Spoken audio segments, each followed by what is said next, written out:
আলাইকুম। নিজের হাতে লাগানো ড্রাগন গাছে প্রথমবার ফুল এসছে। আর এই ফুলটা আমি আমার লাইফে প্রথমবারই দেখছি। তো এই অনুভূতিটা যে কতটা মধুর এটা বলে বোঝানো যাবে না। তো এখন আমি হচ্ছে ড্রাগন গাছে পরাগায়ন করাবো।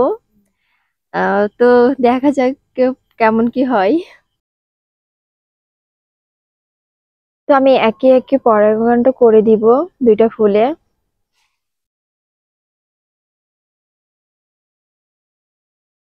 আমার পরাগায়ন করা শেষ। বৃষ্টি আসতে পারে, এই জন্য আমি পলিথিন দিয়ে এটা মরিয়ে দিব ফুলটা সুন্দরভাবে।